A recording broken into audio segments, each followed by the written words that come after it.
같이 기도하겠습니다. 주님 감사합니다. 주님의 은혜와 주님의 공로 하나만으로 오늘 다시 한번 우리가 이 자리에 섰습니다. 오늘 이 자리에 우리에게 말씀해 주기를 소원합니다. 주님께서 찾으시는 한 사람의 예배자로 오늘 이 자리에서 합격되기를 소원합니다. 시대를 감당하기를 원합니다. 하나님, 말씀을 전하는 자나 말씀을 듣는 자나 예수 그리스도의 보혈로 다시 한번 정결케 씻어주시고 주 성령께서 오늘 우리에게 마음껏 말씀하시는 시간 되기를 소원하오며 예수님의 이름으로 기도합니다. 안녕하세요 여러분, 다니엘 김 선교사입니다. 오늘 몇 시간 전에 막 두바이에서 지금 돌아와서요.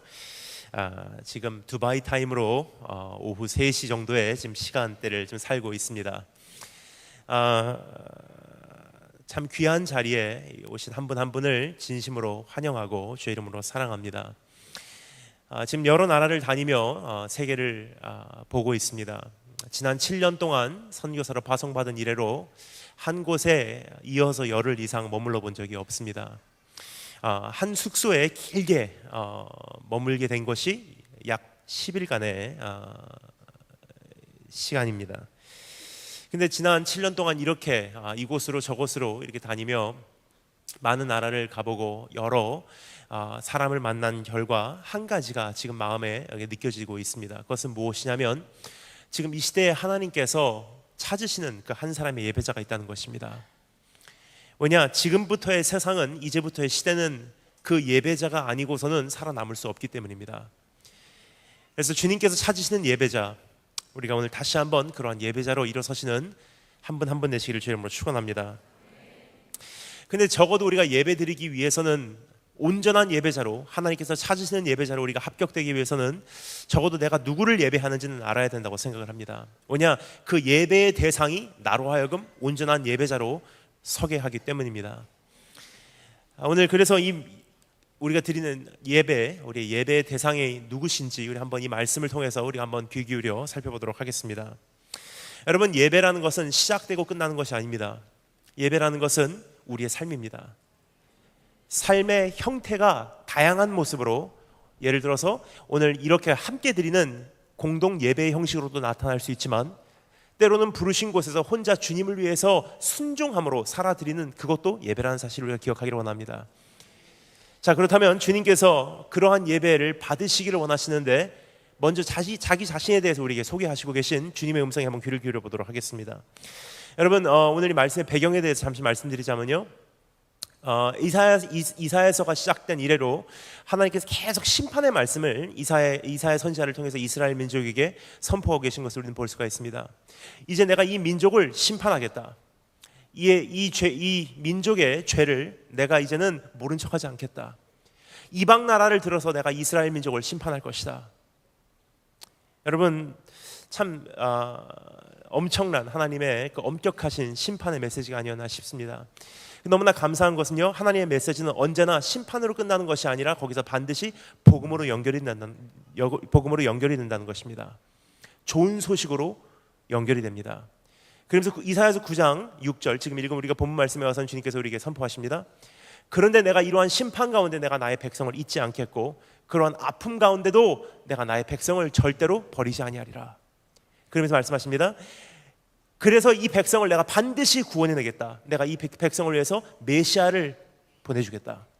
구원자를 허락해 준다는 약속이었습니다.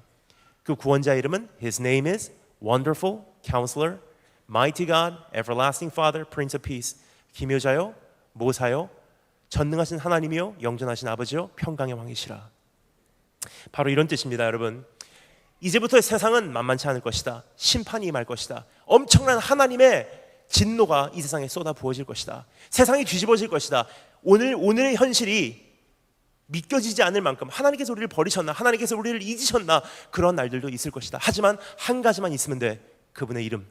그 이름만 소유하면 너는 그분의 이름을 소유하고 어떠한 세상도, 어떠한 현실도, 어떠한 시대도 너는 감당해낼 수 있어.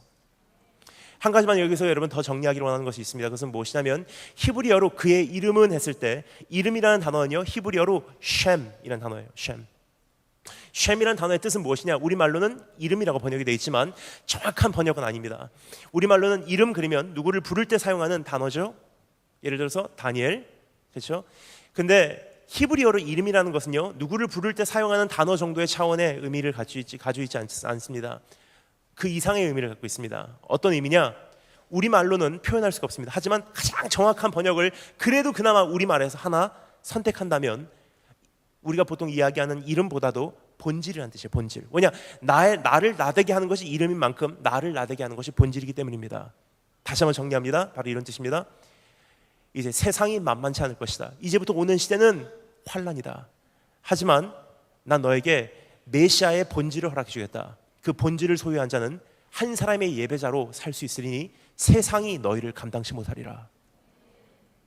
그래서 우리가 5가지 본질, 5가지 이름, 우리 한번 그분의 이름을 우리 한번 살펴보므로 그 이름을 소유하고 그 본질을 소유하고 어떠한 상황과 어떠한 시대에 내가 놓여진다 할지라도 이제 한 사람의 예배자로 승리해 나가신 여러분 되시기를 주의 이름으로 축원합니다. 그럼 첫 번째 영어로 한번 따라해 주시면 감사하겠습니다. His name is wonderful. 우리말로 따라해 주시면 감사하겠습니다. 기묘자. 첫 번째 소개되어지는 이름이 기묘자예요. Wonderful. 무슨 뜻이냐? 우리말로는 이렇게 표현하는 것이 정확하지 않나 싶습니다. 상상을 초월하는, 예상치 못한, 도저히 이해할 수 없는, 나의 지식의 틀로는 도저히 수용할 수가 없는 이란 뜻이에요. 이제 내가 너희들에게 메시아를 허락해 주겠다. 그가 베푸는 구원은, 그분의 일하심은 너의 상상을 초월할 것이다. 너의 이해를 뛰어넘을 것이다. 하나님의 역사하심도 너의 지식으로는 도저히 포함할 수 없을 것이다. 그분을 네가 정말 소유한다면 어떠한 상황과 어떠한 시대가 내 앞에서 펼쳐진다 할지라도 너희들은 뛰어넘을 수 있어. 왜냐? 그분을 신뢰하기 때문에. 여러분, 이것을 구체적으로 다 살펴볼 수는 없습니다. 하지만 이사야서 1장부터 66장까지를 한마디로 요약한다면 다음과 같이 3가지로 나눌 수 있지 않나 생각합니다. 첫 번째, 왜 그분이 기묘자이시냐? 한번 따라해 주시면 감사하겠습니다. 우리의 생각보다 더 크게 일하시는 분이시기에. 여러분, 십자가만 봐도, 구원자 되신 예수 그리스도, 예수 메시아의 십자가만 봐도 그분이 기묘자이심이 이미 등장하고 있지 않나 생각합니다. 그 당시 그 사람들 생각에는, 우리들 생각에도 그랬죠, 한 민족과 한 나라가 하나님의 구원의 영역인 줄 압니다. 하지만 예수 그리스도의 십자가에서 성취된 구원의 영역은 어디까지죠? 우주 만물과 천하 만민이었다는 사실입니다. 하나님의 생각과 우리의 생각이 다른 것은 구체적으로 살펴보자면 한 가지 의미입니다. 너의 생각보다 나의 생각이 높다. 너의 생각보다 나의 생각이 크다. 여러분, 너무나 작아도 우리 이해할 수 없지만 너무나 커도 이해할 수 없다는 뜻이에요. 우리가 하나님의 뜻을 이해할 수 없는 것은요, 하나님이 존재하지 않아서가 아니라, 하나님께서 우리에게 알리시지 않아서가 아니라 하나님의 뜻이 너무나 크기 때문입니다.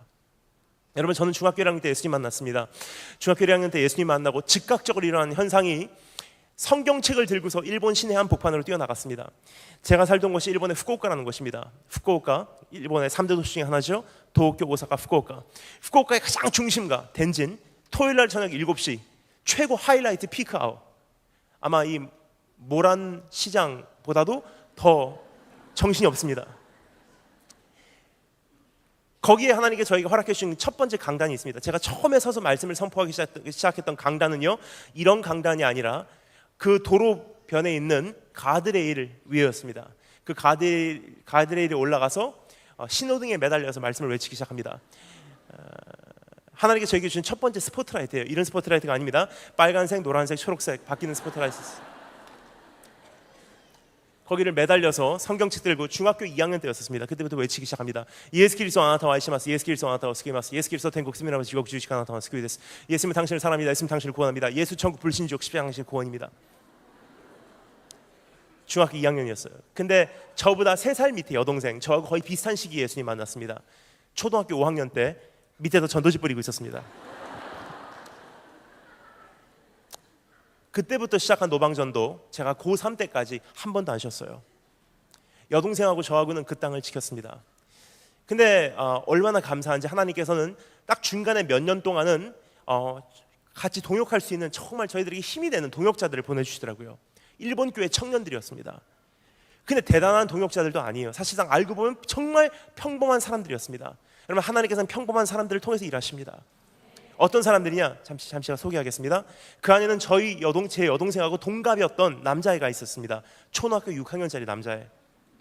대학교 다니는 어느 형님, 우체국 근무하고 계신 어느 아저씨, 우체국에서 퇴근하시면 노방으로 나와서 함께 외쳐주세요. 그리고 회사원, 그리고 저 여동생, 그렇게 7명이서 저희가 일본 후쿠오카 땅을 지켜왔습니다. 금요일날 저녁이면 이미 모여서 저희들은 기도회를 시작합니다. 밤을 새면서 철야기도를 시작합니다. 하나님, 저희들에게 성령 주시고 내일 나가서 일본에서 외칠 때 하나님의 이름이 회복되고 하나님의 땅이 회복되는 역사를 보기를 원합니다. 얼마나 열심히 기도했는지 몰라요.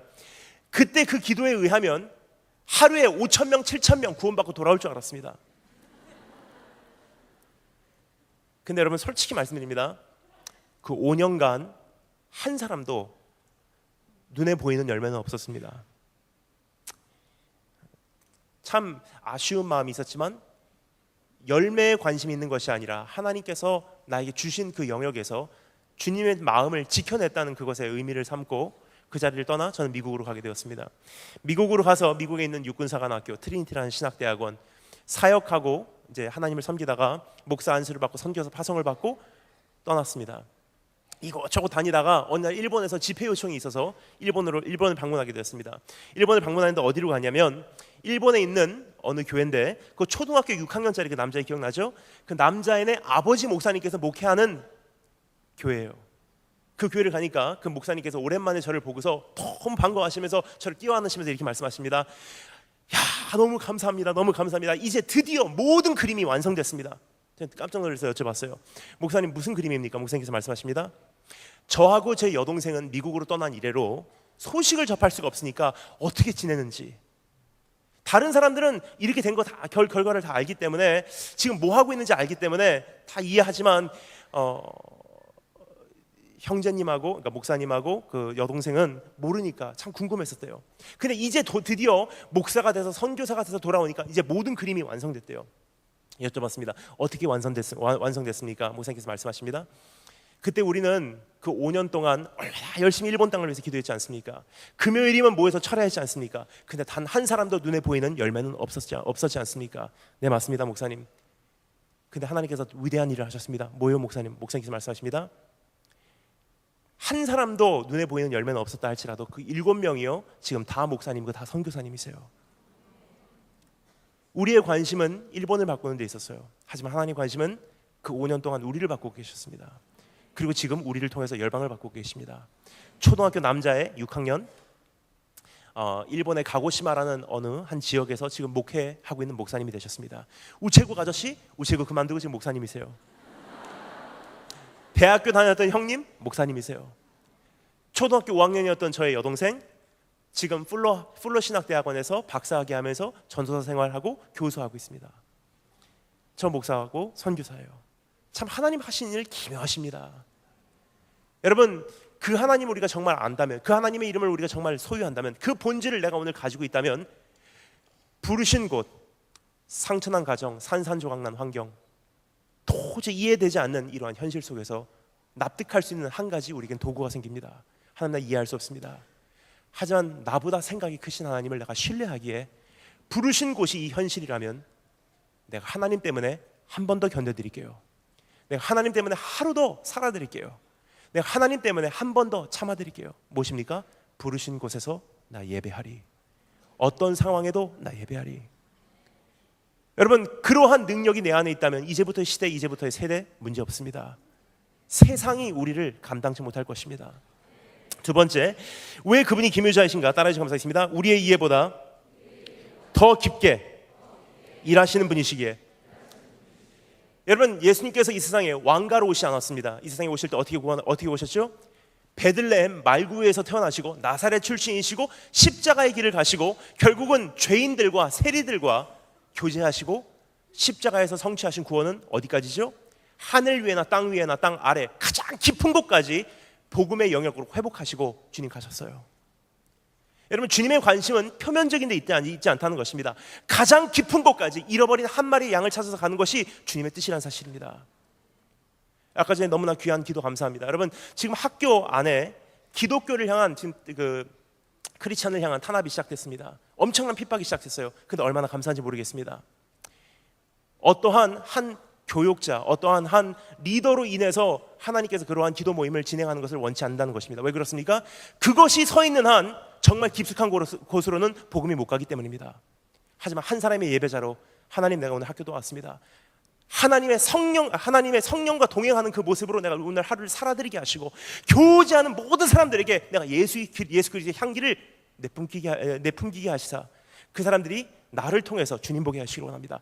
여러분, 그러한 도구가 우리 이 앞에 다 있습니다. 지금 그러한 사람들은요, 목사님들이 다가가지 못하는 학생들까지 다가갈 수 있어요. 학교에서 만약에 기도 모임이 핍박을 받는다는 것은요, 이제까지 그 기도 모임을 진행해 왔던 목사님 오지 말라는 뜻이에요. 왜 그렇습니까? 학생들이 하면 되기 때문에. 학생들이 하면요, 이제 한 목회자가 서 있으면 이것이 공식적인 기도 모임이 됩니다. 하지만 그 목사님이 이제는 학교에서 빠져주시고 학생들 자체적으로 부르신 곳에서 두세 사람이라도 모여서 우리가 하나님 이 학교를 위해서 축복 기도합니다. 그리고 가서 섬기겠습니다. 여러분, 그러한 모습이 된다면 어떻게 되죠? 복음이 공식적인 자리에서 더 깊은 곳으로, 잃어버린 한 사람의 양에까지, 왕따 당하는 학생, 불량배들, 왕따 시키는 학생까지 복음에 다 들어갈 수 있어요. 우리의 관심은 예루살렘 교회입니다. 하지만 하나님의 관심은 핍박을 가해서 뿔뿔이 흩어지고 복음이 깊숙이 들어가는 하나님의 나라의 확장이 있다는 사실입니다. 두려워하지 마십시오. 학교 안에 탄압이 있어서 당연합니다. 이것은 하나님께서 우리를 흩으시는 거예요. 왜냐? 모여 있어서는, 핍박이 없어서는 복음이 확장되지 않기 때문에. 여러분, 오늘 다시 한번 하나님께서 그냥 여시고 닫으시는 것에 민감하게 따라가시는 그런 축복이 우리 학생들 안에 있으시기를 주의 이름으로 축원합니다. 닫은 문 열 필요 없고 열린 문 닫을 필요 없습니다. 여시고 닫으신 자 하나님, 하나님께서 닫으시면 두세 사람이라도 모여서 이젠 기도 모임 하시고, 이젠 예수 그리스도를 소유한 그 사람으로 살아드리는 것이 예배요, 선교요, 전도요, 가장 깊은 곳까지 갈 수 있는 방법이라는 사실을 여러분 기억하시기를 바랍니다. 세 번째, 따라서 하겠습니다. 우리의 경험보다 더 정확하게 일하시는 분이시기에. 성경에서 가장 많이 사용되는 단어 중에 하나가 무엇이냐면 기약대로, 성경대로, 예언대로, 약속대로. 무슨 뜻입니까? 실수가 없으신 분이란 뜻이에요. 여러분, 저는 제 인생이 실수인 줄 알았습니다. 33%의 인간인 줄 알았습니다. 어렸을 때 한국에서 10살 때까지 살았습니다.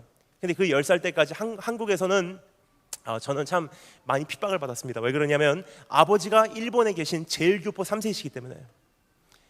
그 당시만 해도 학교 가면요, 요즘에 여러분 안 하죠? 그 당시만 해도 제가 학교 다닐 땐 초등학교가 아니고 국민학교라 그랬죠. 학교 가면요, 소지품 검사를 했습니다. 다 꺼내놓고 학교에서 선생님이 공식적으로 소지품 검사를 합니다. 근데 뭐를 보냐? 다른 거 안 봐요. 외제냐 국산이냐. 그 당시 외제 썼다는 건 큰일 납니다. 저희 아버지는 일본에 계셨어요. 제일교포 3세이십니다. 지금도 한국말이 참 불편하세요. 근데 저희 아버지께서 저를 이제 보러 오시면서 항상 뭐를 사다 주셨냐면 학용품을 사다 주셨어요. 장난감도 사다 주시지만 학용품. 그럼 저는 항상 아버지가 그립습니다. 그럼 학교에 가서 외제 가지고 다닌다고 선생님한테 하도 맞아도 항상 아버지가 그리우니까 저는 학교 갈 때는 당당히 헬로키티를 들고 학교를 갑니다. 그럼 학교 가면 선생님한테 혼나는 거예요. 뭐라고 혼나냐? 쪽발이래요. 야, 이 쪽발아. 일본 가면 괜찮겠지 생각했어요. 아니더라고요. 10살 때 일본에 갔습니다. 아버지가 태어나시고 자라신 일본으로. 괜찮을 줄 알았는데 아니더라고요. 지금 한류 붐이라는 것은 저에게는 개인적인 위로요, 하나님께서 주시는 상처 치유입니다. 정말 이런 날이 올 거라고 생각도 못했어요. 왜냐? 그 당시만 해도 저는 달랐거든요. 학교를 앞에 아침에 등교를 하는데 일본 학교를 지나가야지 저희 학교예요. 일본 학교를 딱 지나가려고 하는데 항상 등교 시간에, 그러니까 학교 교문 앞에 앉아 있는 형님들이 계십니다. 형님들이 저를 매일 아침 불러요. 어이 조센징, 어이 조센징 고시골. 조센징이래요. 10살 때부터 10년 동안 거의 고3 졸업할 때까지 초중고를 그렇게 보냈어요. 이제 미국 가면 괜찮겠지. 미국을 꿈꾸고 갔습니다. 아메리칸 드림. 미국을 갔는데 미국의 많고 많은 학교 중에서 미국에 있는 남부에 있는 육군사관학교를 들어갔어요. 딱 들어가자마자 한 사람이 1학년 세워놓고 5명의 선배가 붙어서 소리를 지르기 시작합니다. 막 소리를 지르는데 우리나라에서는 이것을 표현하는 좋은 단어가 있죠. 갈굼이라고 하죠. 그 첫날 들어가서 막 소리를 지르는데 들려오는 첫 마디가 잊혀지지 않아요. 이렇게 말하더라고요. You dirty Asian, go back to your country. 이 더러운 동양놈아, 니네 나라로 돌아가라. 검은 눈동자, 검은 머리카락에 이 더러운 동양놈아, 너를 이 학교에서 용납할 수가 없어. 그러면서 학교 생활이 시작됐어요, 여러분. 저는 항상 제 마음에 갈등이 있어요. 하나님, 저는 실패작입니다. 한국말도 영어도 일본말도 제대로 못합니다. 한국 사람도 아니고 미국 사람도 아니고 일본 사람도 아닙니다. 전 33% 인간입니다. 정말 많이 힘들었어요. 학교 갔다 오면 울었어요. 근데 어머니께서 저에게 하셨던 말씀이 지금까지 기억이 납니다. 하나님은 실수가 없으셔.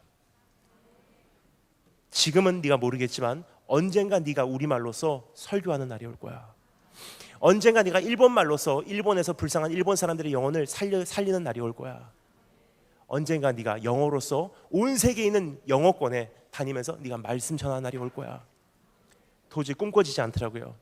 근데 하나님께서 어떻게 하셨습니까? 하나님을 사랑하는 자, 곧 그 뜻대로 부르심을 입은 자들에게는 모든 것이 합력하여 하나님의 뜻을 이루게 되어 있습니다. 하나님께서 부르시고 정확하게 일하시더니 어떻게 됐습니까?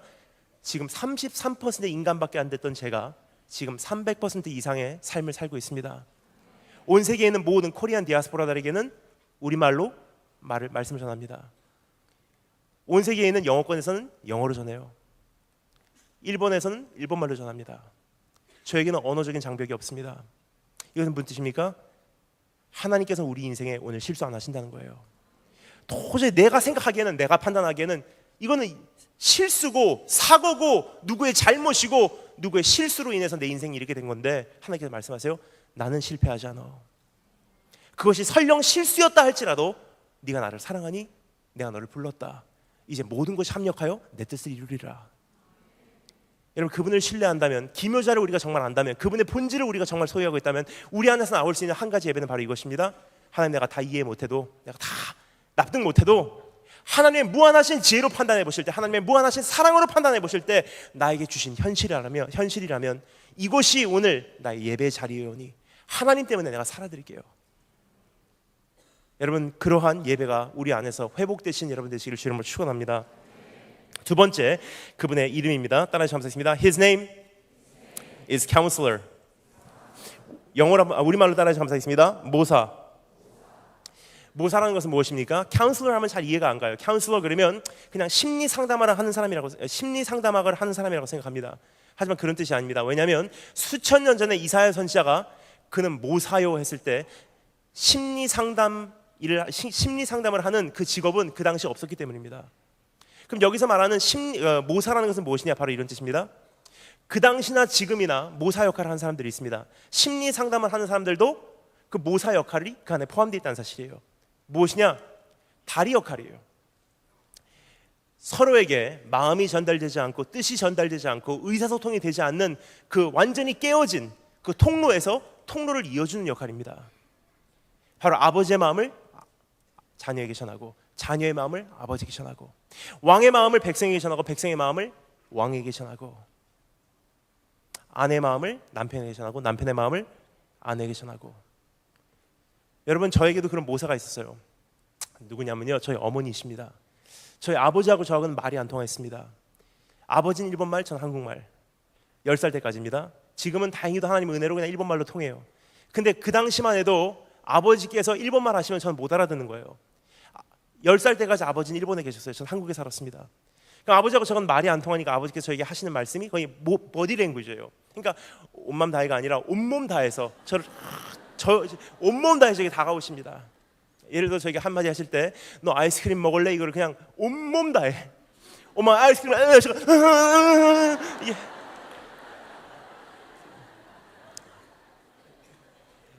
근데 웬만한 아버지 같으면 그럼에도 불구하고 통해요. 그렇죠? 아버지 사랑이 하면서도 이게 아버지 사랑이 와닿습니다. 근데 저희 아버지는 웬만한 분은 아니셨어요. 알고 보니까 일본의 야쿠자이셨습니다. 일본 야쿠자 아십니까? Japanese Mafia.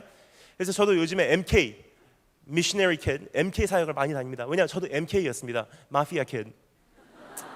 그래서 많이 다니는데 저희 아버지는 일본 야쿠자이셨어요. 야쿠자 아시죠?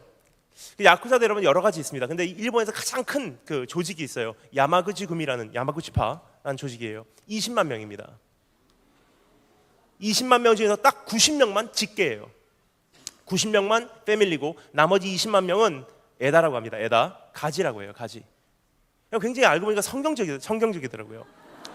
딱 90명만 직계만 참포도나무요. 나머지 20만 명은 가지니 선한 열매를 맺지 못하는 야쿠자는 찍혀서 버림을 받으리로다. 뭐 그런 식으로.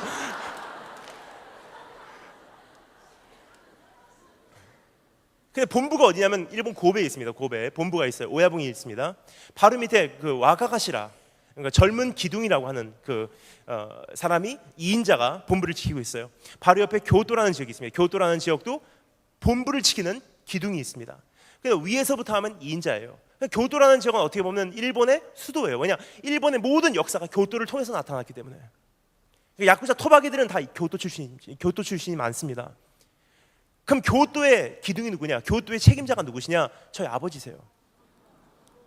일본의 야쿠자가 거기까지 되시려면 그냥 보통 생활이 아닙니다. 굉장히 절도 있고 예절, 예식 굉장히 잘 지키시는 분이세요. 그러니까 그 아버지의 모든 것을 저에게 어렸을 때부터 가르치시더라고요. 그러니까 저는 아버지하고 밥 먹는 시간이 정말 싫었습니다. 하루에 3번 아버지하고 정해진 밥 먹는 시간, 웬만하면 회피하고 싶었어요. 밥을 먹잖아요. 막 먹으면 스톱! 거울을 가지고 오십니다. 덩! 거울을 봐. 뭐가 잘못됐어? 허리가 구부러졌습니다. 똑바로 앉아. 네가 개냐?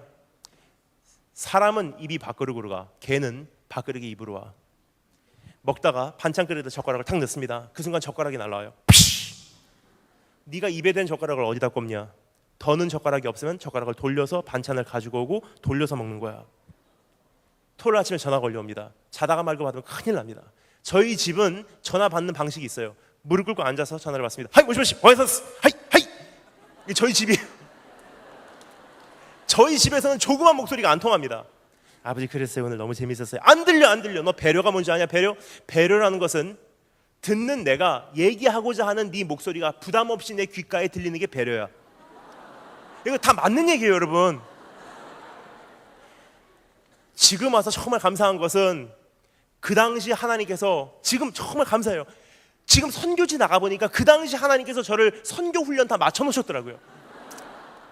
야쿠자를 통해서 선교사님을 만들어내시는 기묘하신 하나님을 찬양합니다.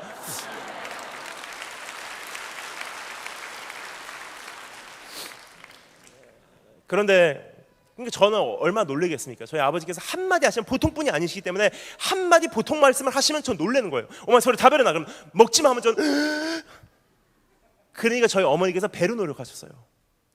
아버지께서 한마디 하시면 제가 놀라니까 저희 어머니께서 아버지께 말씀하십니다. 얘는요 그런 뜻이 아니에요. 그렇게 말하지 마시고 이해 잘 해주세요. 얘는 아빠가 너무 좋아서 그래요. 그런 뜻 아니에요. 이제 얘 마음을 좀 알아주세요. 얘야 놀래지 마. 아빠는 그런 뜻이 아니야. 아빠는 너를 너무 다 사랑해서 그래. 아빠는 그냥 목소리가 큰 것뿐이야. 뭐죠? 모사예요. 자녀의 뜻을 아버지에게 전하고 아버지의 뜻을 자녀에게 전하고. 여러분, 하나님과 우리의 관계는요 죄로 인해서 완전히 단절돼 버려서 아버지의 뜻이 우리에게 전해질 수 없었고 우리의 뜻이 아버지에게 전해질 수가 없습니다. 그래서 우리는 하나님의 뜻을 알 수가 없었어요.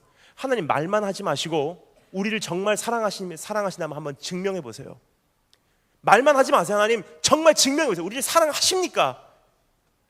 그리고 하나님께 원망합니다. 하나님도 한번 자식을 잃어보세요. 이게 어떤 느낌인지. 하나님도 한번 부모에게 버림을 받아보세요. 이게 어떤 느낌인지. 하나님도 한번 배고파 보세요. 이게 어떤 느낌인지. 하나님도 한번 목말라 보세요. 우리가 죄를 안 짓겠는지. 단번에 해결할 수 있는 유일한 방법이 있었습니다. 뭐죠? 직접 오셨어요. 그래서 말씀하십니다. 내가 말만이 아니다. 우리가 아직 죄인 되었을 때 그리스도께서 경건치 않은 자를 위하여 죽으셨도다. 의인을 위하여 죽는 자가 쉽지 않고 선인을 위하여 용감히 죽는 자가 혹 있거니와 우리가 아직 죄인 되었을 때 그리스도께서 우리를 위하여 죽으심으로 하나님께서 우리에게 대한 자기의 사랑을 확증하셨느니라. 그리고 여러분, 하나님도요 예수님께서 이 세상에 직접 오심으로 어떻게 됐습니까? 직접 경험하셨어요. 하나님도 자식을 잃어보셨어요. 예수님도요 아버지께 버림받아 봤어요. 하나님이여 하나님이여 왜 나를 버리시나이까. 예수님도요 목말라 보셨어요. 내가 목마르다. 예수님도요 배고파 보셨어요. 그 모든 우리의 연약함을 이것이 이런 느낌입니다 하는 것을 아버지께 그대로 전해드렸어요. 그리고 우리에게는 우리를 이해하시는 대제사장이 있으니 우리가 그 보좌 앞에 당당히 나갈 수가 있대요. 그 모사 되신 하나님의 그 사랑이 우리를 향해서 완전히 열려져 있습니다. 우리가 우리에게 필요한 것은 한 가지예요. 하나님 이미 열려진 그 사랑 내 안에 가득 채워주시고 아버지의 사랑이 내 안에 흡수될 수 있도록 내 마음을 하나님 만져주세요. 결국 여러분, 하나님께서 원하시는 것은 한 가지더라고요. 그것은 무엇입니까? 양심적인 한마디예요. 이미 그 사랑이 예수 그리스도를 통해서 완전히 열려버렸기 때문에, 우리에게 통로가 마련됐기 때문에 그 사랑을 나의 것으로 흡수하기 위해서는 한마디 양심적인 고백입니다. 상황 갈 때는 내가 상황 갈 때라는 것을 인정하면 됩니다. 꺼져가는 등불은 내가 꺼져가는 등불이라는 걸 인정하면 됩니다. 그럼 하나님의 사랑이 내 안에서 샘솟을 것입니다. 그것이 처음 사랑으로 돌아가는 통로예요. 제가 지난번에 필리핀에 갔습니다. 필리핀에 가니까 140명이 모였어요. 한국 학생들 40명, 필리핀 학생들 100명이에요.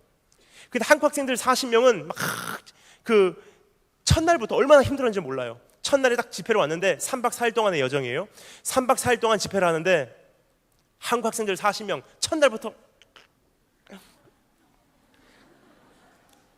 너무 대조적이에요. 필리핀 사람들 100명은, 필리핀 학생들 100명은 막 첫날부터 뛰면서 찬양해요. 너무 안타깝잖아요. 너무 안타까워서 얘들아 왜 그러냐, 제발 좀 은혜 속으로 좀 들어와. 얼마나 답답하냐. 필리핀 목사님께서 이렇게 말씀하시더라고요. 얘들아 너 정말 저렇게 할래? 여기 은혜 받으러 왔잖아. 왜 왔니? 여기 사탄의 자녀가 되고 싶은 사람이 있으면 손이나 들어보니까 한국 학생들 40명이 저 마음이 아팠습니다. 근데 왜 그럴까? 별 수 있나? 그래도 3박 4일 동안에 은혜 받겠지 생각했어요. 아니더라고요. 3박 4일 다 지나가 버리고 3박 4일 마치는 날이에요. 마치는 날인데 이미 수료식 마치고 폐업에 마쳤어요. 숙소에 가서 짐 정리 다 하고 숙소 정리 다 끝났어요. 버스에다가 짐 실어놨어요. 버스 시동 걸고 대기하고 있어요. 그 한국 학생들 40명이 3박 4일을 그대로 그냥 날려버리고 식당에서 밥 먹고 있어요. 점심 먹으면 이제 가는 거예요. 그럼 저하고는 이제 못 봅니다. 얼마나 안타깝습니까? 3박 4일을 그냥 그렇게 날려버리고 가니까. 너무 안타까운 나머지 제가 40명을 짧은 점심시간 30분 동안 찾아볼 수가 없어서 제가 결단을 했습니다. 하나님, 40명 다 찾아갈 수 없지만 두목만 찾아가겠습니다. 두목이 있더라고요. 40명 중에서 고3을 찾아갔어요. 그 두목이 밥을 먹고 있어요. 뭐라고 얘기하겠습니까? 저도 두려운데. 눈치 보면서, 그러니까 여러분 사랑하는 사람이 더 눈치 보더라고요. 얘가 거절하면 어떻게 할까 하면서 옆에 앉으면서 한마디를 했어요. 야, 너 참 잘생겼다.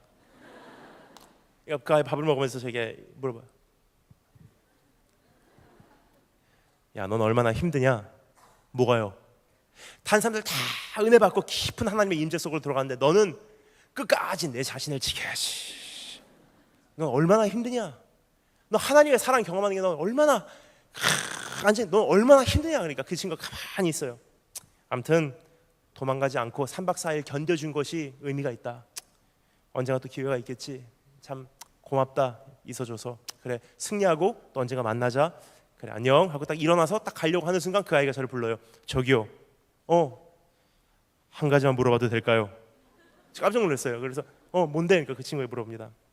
가만히 있다가 나도 은혜 받고 싶은데 안 받아진데 어떻게 해요? 나도 믿고 싶은데 안 믿어진데 어떻게 해요? 전 놀랐어요.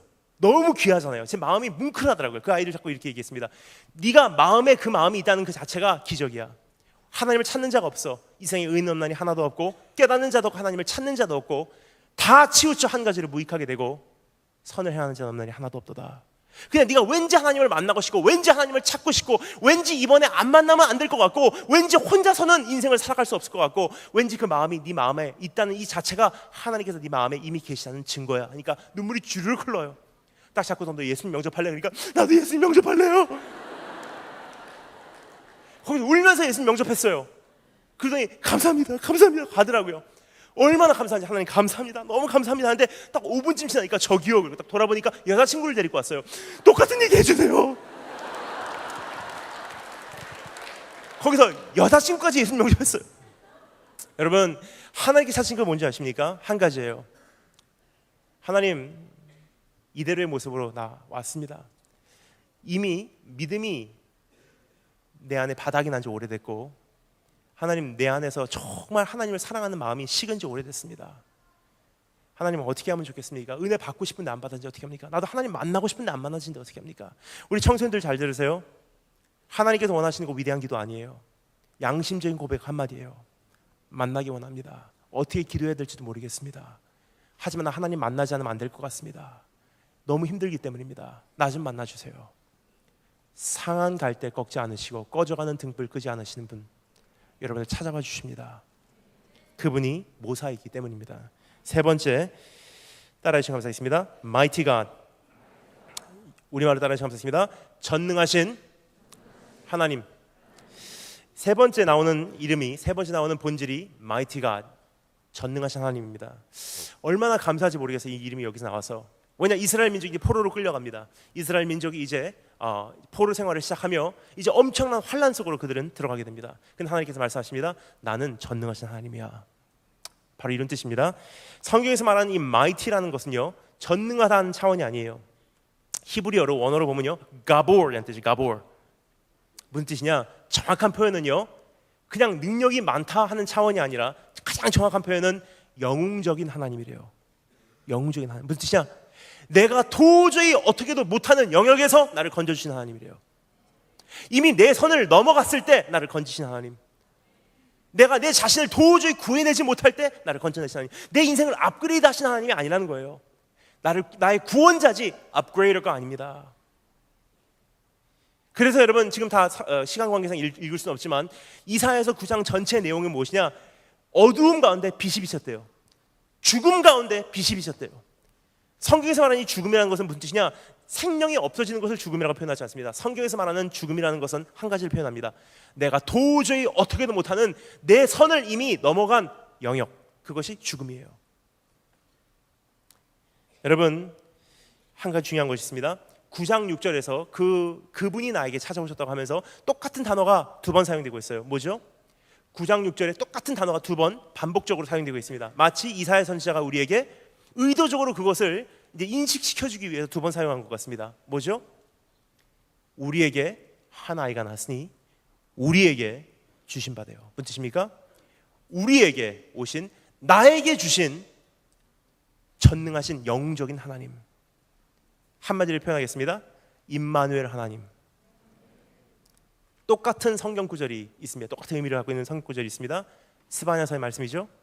너의 하나님 여호와가 너의 가운데 계시니 그는 구원을 베푸실 뭐라고요? 가보르, 영웅이시라, 전능자시라. 그가 너로 인해 기쁨을 이기지 못하시며 너를 잠잠히 사랑하시며. 잠잠히 사랑한다면 우리가 좀 이해가 안 갑니다. 잠잠히 사랑하면 나를 조용히 사랑하시는구나, 그런 뜻이 아니에요. 번역이 잘못됐습니다. He quiets you with his love가 아니라 He loves you quietly가 아니라 He quiets you with his love.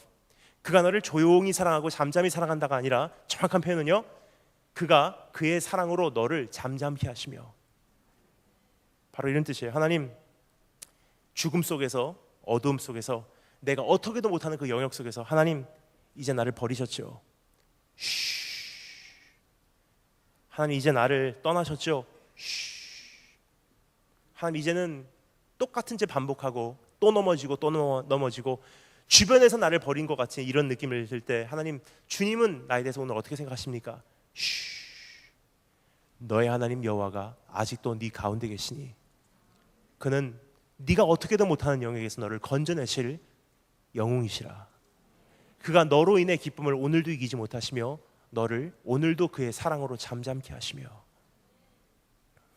여러분, 도저히 어떻게도 못하는 것이 죽음이에요. 근데 그 당시나 지금이나 한 가지 동일한 것이 있다면 바로 이것입니다. 그 당시나 지금이나 우리가 어떻게 살아야 되는지는 알고 있어요. 술 먹지 말아야 되고, 담배 피지 말아야 되고, 똑바로 살아야 되고, 열심히 살아야 되고, 예배드려야 되고, 착하게 살아야 되고, 남을 사랑해야 되고, 섬겨야 되고, 헌금해야 되고, 봉사해야 되고, 압니다. 하지만 그 당시나 지금이나 똑같은 죽음을 맛보고 있습니다. 그것은 무엇입니까? 아는데 안 되는데 어떻게 해요? 라는 거예요. 술 먹지 말아야 되고, 담배 피지 말아야 되고, 똑바로 살아야 되고, 열심히 살아야 되는 거 압니다. 근데 안 되는데 어떻게 합니까? 우리 청소년 문제가 다 그거 아닙니까? 하면 안 되는 거 알면서 안 끊어져요. 열심히 하고 싶은데 안 돼요. 이건 뭐라 그러죠? 성경에서는 죽음이라 그래요. 왜냐? 내가 도저히 어떻게도 못하는 그 영역, 내 선을 이미 넘어간 영역, 내 손을 이미 벗어난 영역, 죽음. 근데 주님께서 말씀하십니다. 나는 영웅이야. 거기까지 내려가서 너를 건져내신 그 하나님이야. 내 힘으로는 이제 도저히 어떻게도 못하는 그 중독 끊을 수 있다는 뜻입니다. 여러분, 정상인 사람이 동성연애자로 바뀌는 거 보신 적 있습니까? 그래도 그나마 주변에 있는 것 같아요. 정상이었는데 학교 동창회 돌아가니까 동성연애자가 된 친구들이 있더라고요. 근데 여러분, 동성연애자였던 사람들이 정상으로 돌아오는 것은 이제까지 본 적이 없습니다. 없으시죠? 전 있어요. 이것은 심리학자들이나 사회학자들은 이것은 불가능하다고 합니다. 이미 동성연애자로 된 사람들은요, 정상으로 돌아오는 것은 거의 불가능하다 그래요. 근데 하지만 저는 목격했습니다. 중학교 3학년 때 시곡구라는 섬을 약 1000km를 저희가 십자가를 지고서 돌았습니다. 아사 호란도 목사님이라는 분하고 또 7명의 형제들이 7명이서 이제 십자가를 지고서 이제 시곡구라는 섬을 1000km를 돌았어요. 저희가 졌던 십자가 진짜 십자가예요. 그냥 조그만 십자가 아닙니다. 4m짜리 십자가예요. 통나무로 만든 십자가. 40km입니다. 예수님께서 지셨던 십자가하고 거의 다른 점이 없어요. 한 가지 다른 점이 있다면 저희가 졌던 십자가는 뒤에 바퀴가 달려 있어요. 바퀴 달린 십자가를 지고서 걷습니다. 40km를 걷는데 정말 감사한 것은 저희 리더가 대단했어요. 저희 리더가 일본의 유명한 그 전도자이신 아사 호란도 목사님이세요. 아사 호란도 영어 이름이에요. 그 Arthur Holland인데 일본 사람들이 발음이 안 되니까 아사 센세, 아사 호란도 센세 이렇게 해요. 아사 호란도 목사님이세요. 근데 이분은 아버지가 미국 분, 어머니가 일본 분이세요. 그러니까 이분을 보면요, 그냥 굉장히 양쪽에 좋은 점만 이렇게 많이 갖고 계신 것 같아요. 몸은요 조각입니다. 보통 몸이 아니에요. 왜냐? 미국의 올림픽 대표로 유도 금메달리스트, 그레코 로맨 스타일 레슬링 동메달리스트예요. 몸이 어떻겠습니까? 이분은 몸이요 보통 몸이 아니에요. 저는 그분을 중학교 3학년 때 볼 때 저는 그때 처음으로 이런 기도했어요. 하나님, 저분과 같이 되게 해주세요. 중학교 3학년에 저희 롤모델을 만났어요. 하나님, 목사님은 저렇게 돼야 되겠습니다. 저도 저런 목사님 되겠습니다. 엄청난 저에게는 자극이었었어요. 그분이 설교하면 온몸 다 해요. 그분 설교.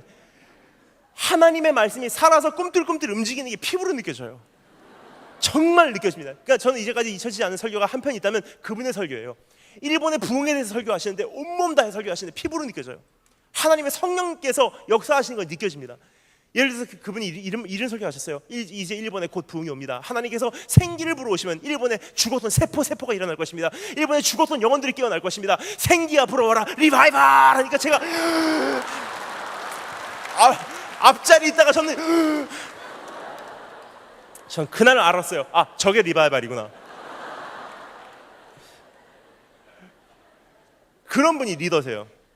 그분하고 이제 야쿠자 하셨던 분들 몇 명하고 저하고 7명이서 십자가를 지고서 걷는 거예요.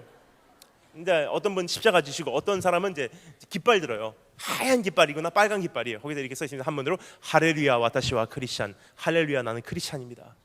그리고 어떤 사람 기타 치면서 찬양하고 하고 어떤 사람 전도지 부리면서 갑니다. 어떤 사람은 이제 마이크 들고서 전도해요. 고니치와 고츠고메야상 예수 그리스도와 아나타 와이시마스. 안녕하세요 보행자 여러분. 예수님은 당신을 사랑합니다. 이렇게 가요. 근데 저희가 이제 1000km를 도니까 하루에 40km씩 걸어요. 한 달 약 40일 동안. 그러면 각 지역마다 저희 지역 교회에서 저녁에 집회를 합니다. 근데 어느 날 그 지역 교회에 딱 가니까 목사님께서 굉장히 얼굴에 어두움이 있으신 거예요. 여쭤봤어요. 센세 목사님 왜 이렇게 오늘 우울하십니까? 목사님께서 한숨을 쉬고서 한참 생각을 하시다가 솔직히 말씀을 하십니다. 저에게는 아들이 골칫덩어리가 있어요. 뭐예요 목사님? 목사님께서 말씀하십니다. 아들이 동성연애자래요. 근데 오늘 저녁에 집회를 참석하기로 했대요. 근데 아버지께서 너는 우리 집에 수치고 교인들 실족하니까 오지 말라 그랬대요. 왜냐? 아들이 보통 아들이 아니에요. 그냥 동성연애자가 아닙니다. 일본에 오까마라는 단어가 있어요. 오까마. 뭐냐? 완전 여자예요. 겉모습부터 얼굴, 화장, 옷차림 다 여자예요. 말하는 투까지 여자예요. 근데 아들이 집회 참석하고 싶다 그랬는데 아버지께서 너는 오면은 수치야. 교회에 실족돼. 오지 마. 근데 아버지만 하면 아픈 거예요. 목사님께 여쭤봤어요. 목사님 한 번만 양해를 구합니다. 아드님 허락해 주세요. 그렇게 오기를 원하는데 혹시 아십니까? 하나님께서 어떻게 역사하실지? 목사님이 생각하시더니 그날 저녁에 허락하셨어요. 저녁에 그 아들이 집회 왔는데 뒷자리에 앉아 있다가 예배를 마치고 아사호라는 목사님께 나갑니다.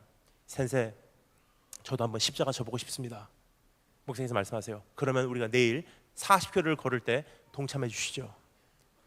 혹시 올까 생각했어요. 근데 그 다음 날이에요. 어떤 사람은 십자가 지고 어떤 사람은 깃발 들고 기타 들고 마이크 들고 딱 나가니까 그 형제가 진짜 왔어요. 딱 왔는데 이제 5km를 걷는데 옆에서 계속 십자가를 보고 있어요. 그러다 한 얘기가 나도 한번 십자가 접어도 되네요. 그래갖고 십자가를 전해줬어요. 40kg짜리 십자가를 딱 들더라고요. 그러면서 걷습니다. 걸을 수 있을까 걱정했어요. 10km, 20km, 30km 걷더니 30km쯤 되니까 갑자기 울기 시작해요. 왜 그런가? 40km를 다 돌파하고 마지막에 기도하는 마무리 기도하는데 서로 손잡고 기도합니다. 근데 간증을 해요. 나는 지금까지 예수님께서 나를 위해서 지어준 십자가가 여기까지 무거운 줄 몰랐습니다. 마치 이것은 내가 그만하려고 해도 안 끊어지는 나의 죄와 같습니다. 근데 이것이 이미 2000년 전에 주님께서 이미 져주시고 해결하신 십자가라면, 그러한 죄성이라면 이미 해결됐으니 난 이제 사탄에게 그만 속고 살겠습니다. 나 이제 이거 끊겠습니다. 고백을 하더라고요. 너무 귀해서 저희가 축복기도 해주고 헤어졌어요. 40일을 저희가 한 바퀴를 삥 돌고 그 교회로 다시 꼴이 나는 날이에요. 십자가를 지고서 한 달 만에 얼굴 새까매져 갖고 딱 들어갔는데 갑자기 먼 곳에서 어느 사람이 할렐루야 그래요. 딱 보니까 어느 형제인데 가만히 보니까 그 친구가 완전 남자가 돼서 40일 만에 저희를 반겨주고 있어요. 제일 최근에 들은 소식입니다. 일본 어느 지역에서 지금 목회하고 있다는 소식이에요. 목사님이 되었어요. 하나님께 영광 말씀 드리겠습니다.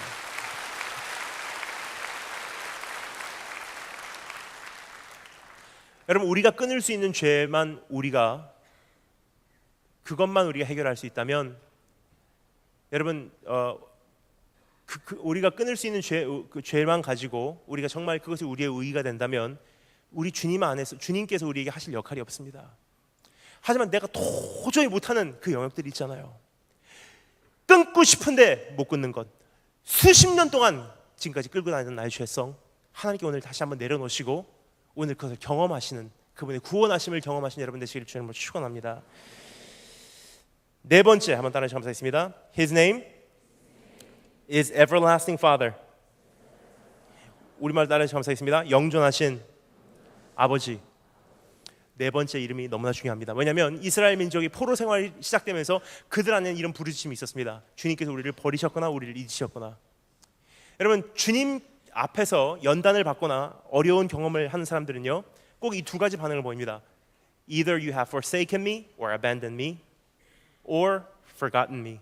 주님께서 나를 버리셨거나 잊었거나. 여러분, 똑같은 것 같아도 저는 다른 거예요. 그래서 성경에서 이 표현이 반복적으로 사용되고 있어요. 주께서 왜 나를 버리시며 주께서 왜 나를 잊으셨나이까. 무슨 뜻입니까? 두 개 다 다른 거거든요. 어려움을 닥치게 되면 우리 안에는 거의 이 둘 중에 하나의 반응을 보입니다. 주님께서 나를 버리셨다. 무슨 뜻입니까? There must be something wrong with me. 내가 뭔가를 잘못해서 하나님께서 나를 버리셨구나. 주님께서 나를 잊으셨습니까? 무슨 뜻입니까? There must be something wrong with you. 주님께서 나를 잊어버리신 거예요. 여러분, 그러니까 우리가 삶 속에 어려움과 시련과 아픔과 고난과 고통을 당하게 되면 때로는 우리가 두 가지 반응을 보내요. 내가 잘못해서 당연히 이 어려움을 하나님께서 나에게 벌로 주시든지, 아니면 하나님께서 나를 버리시고 잊어버리셨든지, 나를 사랑 안 하시든지, 둘 중에 하나로 생각합니다. 하지만 하나님께서 말씀하십니다. 난 그런 하나님이 아니야. 난 영존하신 하나님이야. 난 영존하신 아버지야. 하나님께 버림받았다, 하나님께 잊혀짐을 받았다 생각했던 그 이스라엘 민족이 가장 필요했던 위로가 무엇이냐? 나는 영존하신 아버지야. 그럼 성경에서 말하고 있는 영존하는 것은요, 무엇이냐? 영어로는 everlasting이라고 표현이 되어 있는데 영원히 존재한다는 뜻이 아니에요. everlasting은 영원히 지속된다는 뜻이에요. 무슨 뜻입니까? 변하지 않는다는 뜻이에요. 즉 무조건적인 아버지래요. 잘해도 내 아들, 못해도 내 아들. 여러분, 청소년 여러분 잘 들으세요. 우리 삶 속에 지금 가장 필요한 건 뭔지 아세요? 아버지의 사랑 회복이에요. 왜냐? 청소년이 되면서 술에 대한 유혹도 있고 담배에 대한 유혹도 있어요. 하지만 진짜 사탄의 공격은요, 청소년이 되면서 사춘기를 맞이하면서 시작되지 않습니다. 진짜 사탄의 공격은요, 우리가 태안에 있을 때부터 시작돼요. 왜냐? 우리 육신의 아버지의 관계가 잘못되면 하나님 아버지께 나가는 그 모든 우리의 생각이 평생 장애를 경험하거든요.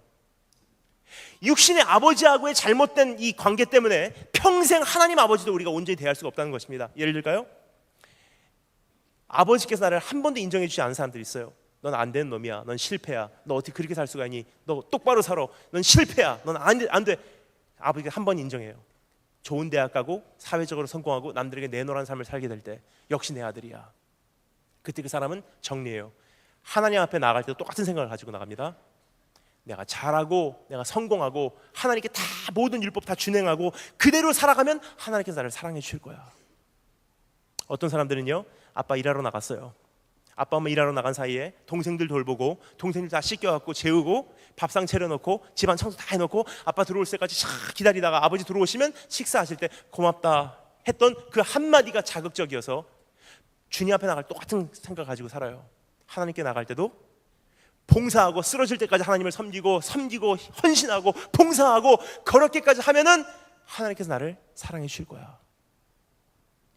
어떤 친구들은요, 어렸을 때 아빠가 엄마와 나를 버리고 떠났어요. 나를 인정해 주지 않고 나와 엄마를 그토록 억울하게 했던 그 아빠, 똑같은 생각을 가지고 하나님께 나갑니다. 하나님이라는 분도, 하나님 아버지라는 분도 나를 억울하게 하셔도 하나님은 신경도 쓰지 않으실 분, 나를 언젠가는 버리실 수 있는 분. 하나님께서 말씀하십니다. 난 그런 아버지가 아니야. 난 영존하신 아버지야. 잘해도 내 아들, 못해도 내 아들. 대학교에 들어가도 내 아들, 못 들어가면 더 내 아들. 왠지 아세요? 아버지하고 어머니의 사랑이 여기서 차이가 납니다. 죄송합니다, 어머니들.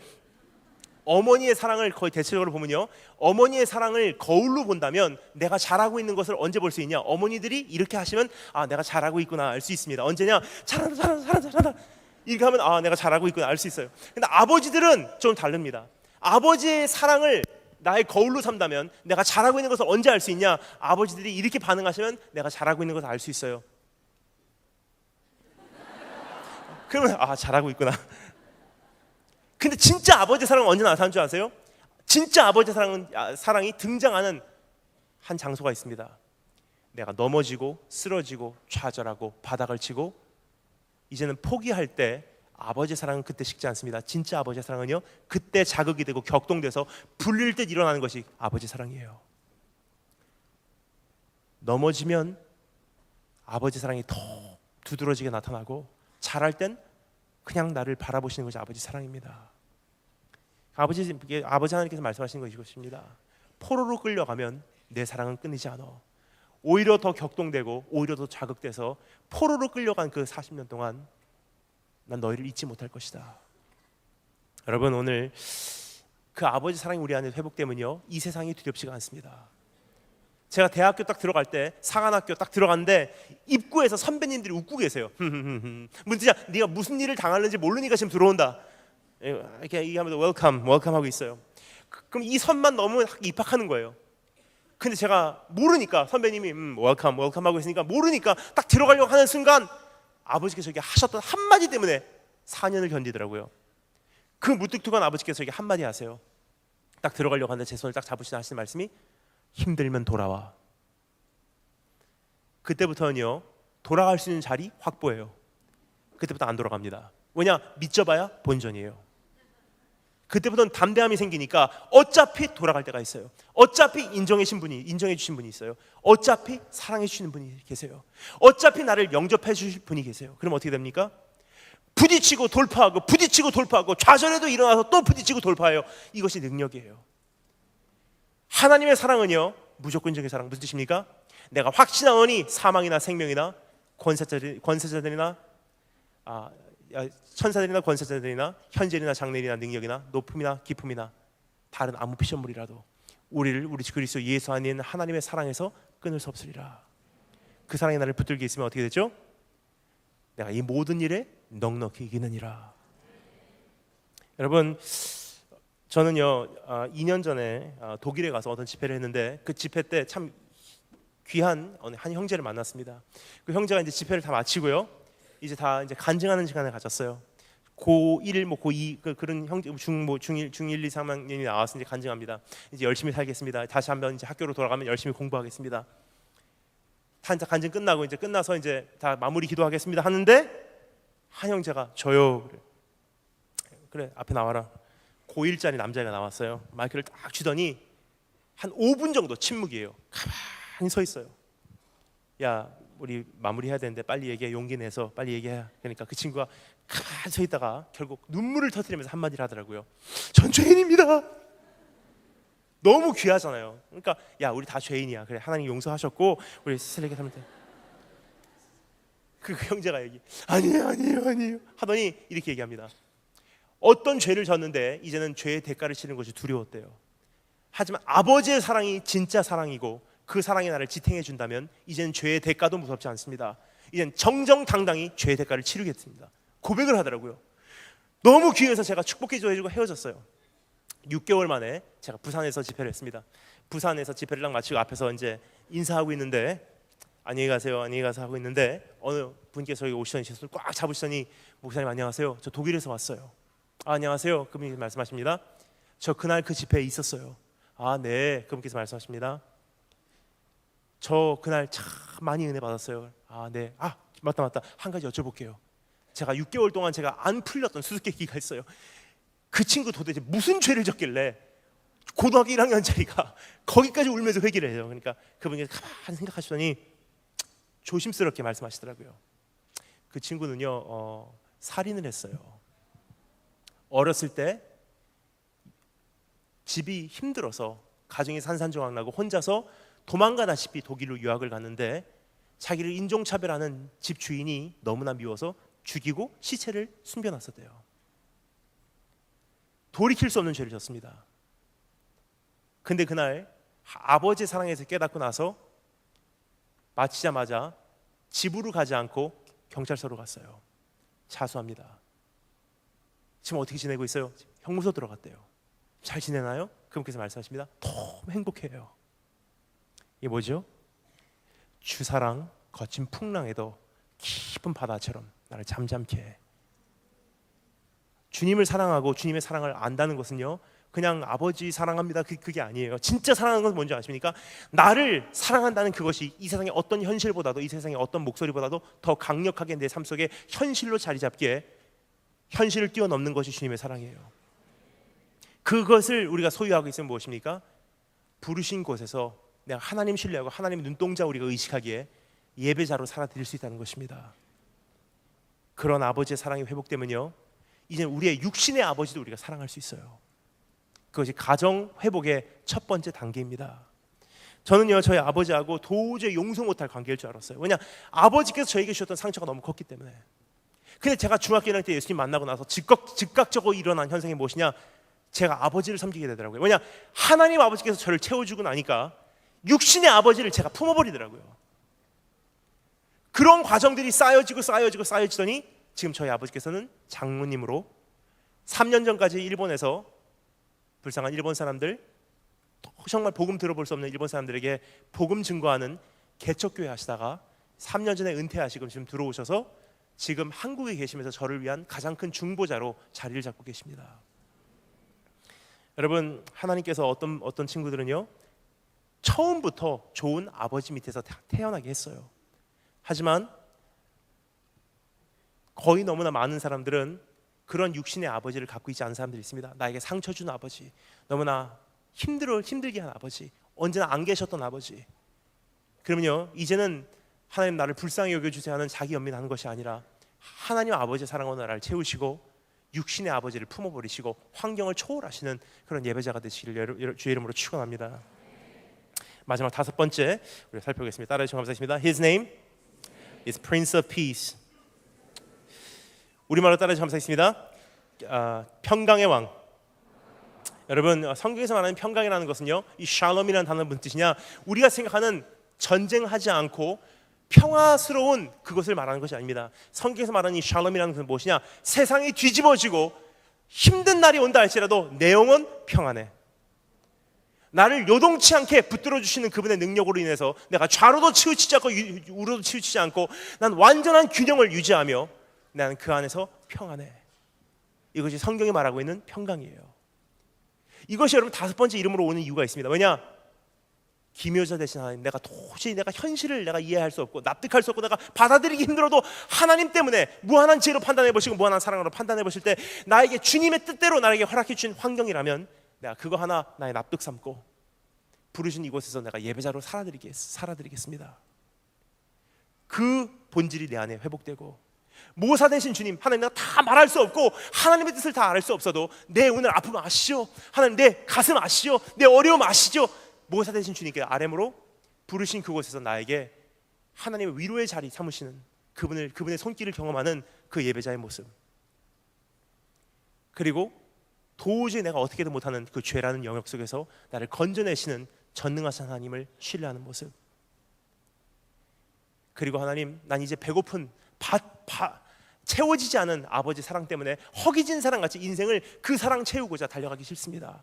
인정받기 위해 달려가는 것이 아니라 하나님 아버지의 사랑이 나를 채워주시고, 하나님 아버지가 나를 인정해 주시고, 이미 인정받은 자로서, 이미 복받은 자로서, 이미 사랑받은 자로서, 이미 용서받은 자로서 이 한평생을 살아가겠습니다. 그것이 꽉 나를 잡기 시작하면 어떻게 되십니까? 좌로나 우로나 치우치지 않습니다. 사람들의 목소리에 의해서 우리가 우왕좌왕하지 않습니다. 여러분, 이제부터의 시대는요, 쉬운 시대가 아니에요. 여러분, 저는 오늘 아침 어제 저녁까지요 두바이에 있고, 어제 아침까지는 카이로, 이집트에 있었습니다.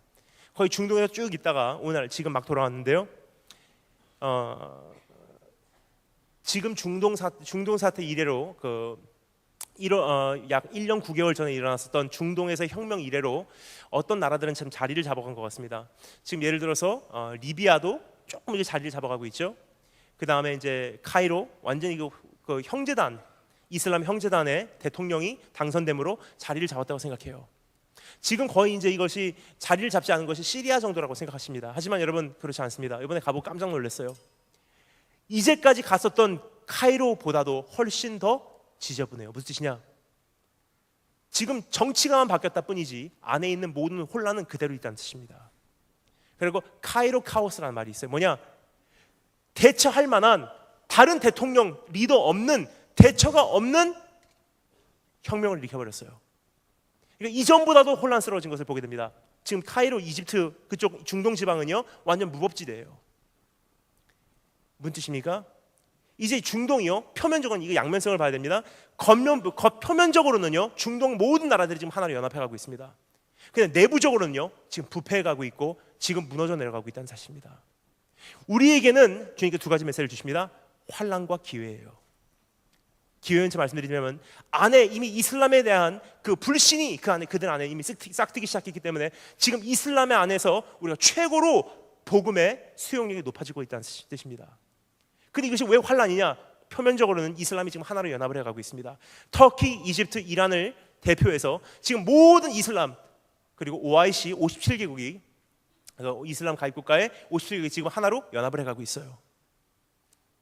그리고 이제 이란하고 이스라엘하고 전쟁하려고 하고 있습니다. 이미 있었던 그 장막절을 계기로 온 세계에 있던 유대인들이 지금 이스라엘로 다 귀환했기 때문에 절기 지키러 온 세계에 있는 자금이 다 이스라엘로 모여서 이번 장막절을 통해서 전쟁 자금이 준비가 되었습니다. 그러면 이제 이란하고 이스라엘하고 전쟁을 일으키게 되면 중동에 있는 모든 나라들은 적어도 표면적으로는 연합을 했기 때문에 이란 편에 서서 이스라엘을 칠 것이고, 서방에 있는 모든 나라들은 이제 이스라엘 편에 서서 그들과 충돌하겠죠. 그럼 러시아도 가만히 있지 않을 거라고 생각합니다. 푸틴 대통령 이번에 세 번째 당선되면서 카자흐스탄, 키르기스탄, 우즈베키스탄, 타지키스탄 뭐 그쪽에 있었던 중앙아시아, 1991년도에 기근으로 인해서 완전히 해체됐었던 구소련으로 인해 탄생됐던 그 나라들이 지금 다시 러시아로 흡수되고 있어요. 무슨 뜻입니까? 91년에 없어졌던 그 구소련이 우리 시대 앞에서 지금 다시 회복되고 있다는 뜻이에요. 소련과 중앙아시아와 중동이 하나가 돼서 이스라엘을 치고 서방에 있는 모든 나라들이 충돌하게 되면 어떻게 되죠? 북한이 대한민국 넘어와도 이상하지 않다는 뜻이에요. 그럼 미국은 선택을 하게 됩니다. 이스라엘을 도울 것인가, 한국을 도울 것인가. 하지만 지금까지의 모든 상황으로 봐서는 이스라엘을 도울 것입니다. 그럼 여러분, 오늘 제가 여러분에게 무슨 말씀을 드려야 될까요? 잘 될 거야, 가서 열심히 살아, 착하게 살아, 위대한 꿈을 꿔. 아닙니다. 분명히 말씀드리기를 원합니다. 내일은 환난이지 우리에겐 평안이 아닙니다. 금년까지 탄압이 힘들었다고 생각하십니까? 이제부터 교회를 향한, 우리 신앙인들을 향한, 복음을 소유한 자들을 향한 세상이 탄압해서 우리를 박해하고 오는 것은요 지금까지 이상으로 힘들어집니다. 이제 우리는 더 설 자리가 더 없어진다는 뜻이에요. 그러면 여러분, 이제는 우리가 해야 될 것은요 상황이 바뀌도록 기도하는 것이 하나님 뜻이 아닙니다. 내가 바뀌도록 기도하는 거예요. 하나님, 어떠한 상황이 온다 할지라도, 어떠한 현실이 온다 할지라도 내가 이해 못하는 선에서 일하시고 계신 하나님을 내가 신뢰하고, 어떠한 핍박 속에서도 가장 깊은 곳까지 복음을 들어가게 하시는 하나님을 내가 신뢰하고, 부르신 그곳이 나의 예배의 자리이면 내가 여기서 예배하며, 나는 좌로나 우로나 치우치지 않고 세상과 타협하지 않고 끝까지 한 사람의 신앙인으로서 예배자로서 살아드리겠습니다. 여러분, 똑같은 고백을 한 사람들이 있습니다. 신앙의 선조들 중에 그분의 고백을 제가 읽어드리겠습니다. 스태포드 부인이라는 그 여인이요, 자기의 모든 재산과 모든 자녀를 하루아침에 다 날려버리고 그러한 엄청난 인생의 아픔 가운데서 고백한 글이 있어요. 이것이 지금 이 시대를 살아가는 여러분, 특별히 우리 청소년들 여러분의 고백이 되기를 원합니다. 내 평생에 가는 길 순탄하여 늘 잔잔한 강 같든지, 큰 풍파로 무섭고 어렵든지 나의 영혼 늘 편하다. 저 마귀는 우리를 삼키려고 입 벌리고 달려와도 주 예수는 우리의 가볼, 대장되니 끝내 싸워서 이기겠네. 저 공중의 구름이 일어나며 큰 나팔이 울려날 때 주 오셔서 세상을 심판해도 내 영혼은 겁없겠네. 내 영혼 평안해. 내 영혼 평안해. 여러분, 저에게는 한 사람의 동역자가 있습니다. 그 동역자는요, 중국 사람이에요. 중국 사람인데 출퇴근을요 북한으로 합니다. 우리는 갈 수 없어도 중국 사람들은요, 북한하고의 관계가 왕래가 가능하기 때문에 그 친구는요 출퇴근을 북한으로 하고 있어요. 아침에 일어나면 리아카를 싣고, 리아카에다가 메이드 인 차이나의 모든 상품을 싣고 북한으로 출근을 해요. 장터에 나가서 메이드 인 차이나 상품을 팔고 하루 일과를 마치면 다시 그 남은 상품을 싣고 리아카에다 싣고 다시 북한에서 중국으로 넘어와요. 그러니까 출퇴근을 북한으로 하고 있어요. 생활권입니다. 너무나 귀한 것은 이분이 북한에서 장사하면서, 정말 중요한 것은요, 북한에서 장사하면서 복음을 전하세요. 근데 어느 날이었습니다. 다른 사람의 실수로 인해 그분이 중국에서 북한으로 넘어오는 그 경계선에서 잡혔어요. 수용소로 들어갑니다. 수용소로 들어가는데 이분에게는 오히려 찬스예요. 뭐냐? 깊은 곳으로 가라는 뜻이에요. 내 생각과 하나님의 생각이 다릅니다. 하나님, 그럼 감사하겠습니다 하고 이제는 장터만이 아니라 형무소, 수용소에서 복음 전하기 시작합니다. 다 복음 전하기 시작해요. 그러니까 수용소 사람들은 골치 아픈 거예요. 어떻게 할까 이 사람을. 그래서 독방으로 넣자. 독방으로 넣습니다. 근데 북한식 독방은요, 우리가 생각하는 독방과 다릅니다. 그곳에 있는 독방은요 1m예요. 1m짜리 상자입니다. 그 안에 들어가서 계신데 빛도 들어오지 않습니다. 해가 뜨는 거 지는 것도 보이지 않습니다. 전기도 없습니다. 내가 며칠 동안 이 안에 있는지도 몰라요. 하루에 한 번 구멍 열리고 떡 주고 문 닫아요. 배설물 그 안에 다 꺼내놓고 내일이 막막합니다. 3개월 계셨어요. 3개월 만에 풀려나서 신문하고 고문 받아요. 네가 믿는 게 누구며 어떻게 전했고 누구에게 전했는지 얘기하래요. 한 달 반 동안. 그리고 한 달 반 동안 신문 받은 내용을 이제 한 달 반에 걸쳐서 또 적으래요. 다 합쳐서 6개월을 그 안에 계셨어요. 6개월 만에 풀려나서 다시 중국으로 돌아오셨어요. 여쭤봤어요. 장로님 많이 힘드셨죠? 뭐가요? 한 가지 여쭤볼게요. 장로님, 도저히 이해가 안 가서 그래요. 어떻게 견디셨어요? 이 도저히 저 이해가 안 가더라고요. 왜냐, 여러분, 보통 사람은요 그 상자 안에서 48시간을 못 견딥니다. 정신 돌아버려요. 근데 이분은요 3개월 계셨어요. 정신력이 강한 사람이라고 해도 일주일을 못 견딥니다. 근데 이분은 3개월 계셨는데 멀쩡해요. 아무런 문제 없어요. 여기 해석이 필요합니다. 여쭤봤어요. 장로님 어떻게 견디셨어요? 그거 너무 궁금해서 그래요. 장로님께서 여기 하셨던 말씀이 저는 잊혀지지가 않아요. 이렇게 말씀하십니다. 저는요 마시고 있었어요. 예? 뭘 마시고 계셨어요? 장로님께서 말씀하십니다. 저는요 지난 3개월 동안 제 안에 계신 생수 대신 예수 그리스도, 생명수의 원천 대신 그분을 3개월간 마시고 있었어요. 무슨 뜻입니까? 이런 뜻이에요. 상황은 바뀌었어요. 상자 밖에서 상자 안으로. 지금은 사방이 막히고 내일이 보이지 않고 껌껌한 가운데 아무런 희망이 없이 앉아 있어요. 하지만 한 가지 변하지 않은 거 있습니다. 뭔지 아세요? 밖에 있어도 내 안에 계신 그분, 안에 있어도 내 안에 계신 본질 되신 그분은 바뀌지 않았어요. 예배의 대상은 똑같다는 거예요. 예배의 형태는 바뀔 수 있어요. 하지만 예배자인 것만은 분명해요. 아직도. 그러면 여러분, 우리가 사는 것이 좋은 대학교 들어가기 위해 사는 것이라면 상황이 바뀌면 내 인생 좌절할 수밖에 없어요. 하지만 내 인생이 수단과 방법을 가리지 않고 부르신 그곳에서 기묘하신 하나님을 찬양하고 그분만을 예배하고 그분 신뢰하고 살아내는 것이 내 삶의 본분이고 본질이라면 최악의 상황에서도 영광 돌리며 살 수 있어요. 그거 알면요, 여러분 어떤 삶을 살 수 있는 줄 아세요? 혼자 대학교 가도 믿음 시킵니다. 지금 대한민국의 80% 이상의 청소년들이요, 고3까지는 막 찬양하고 은혜 받는 것 같이 해요. 하지만 고3을 딱 마치면서 대학을 가면서 믿음 떠나가요. 왠지 아십니까? 한 형태의 예배와 한 건물의 예배와 한 형태의 포맷의 예배는 익숙해요. 그 안에서 자기가 하나님을 만났다고 생각해요. 하지만 그렇지 않습니다. 본질이 없었던 거예요.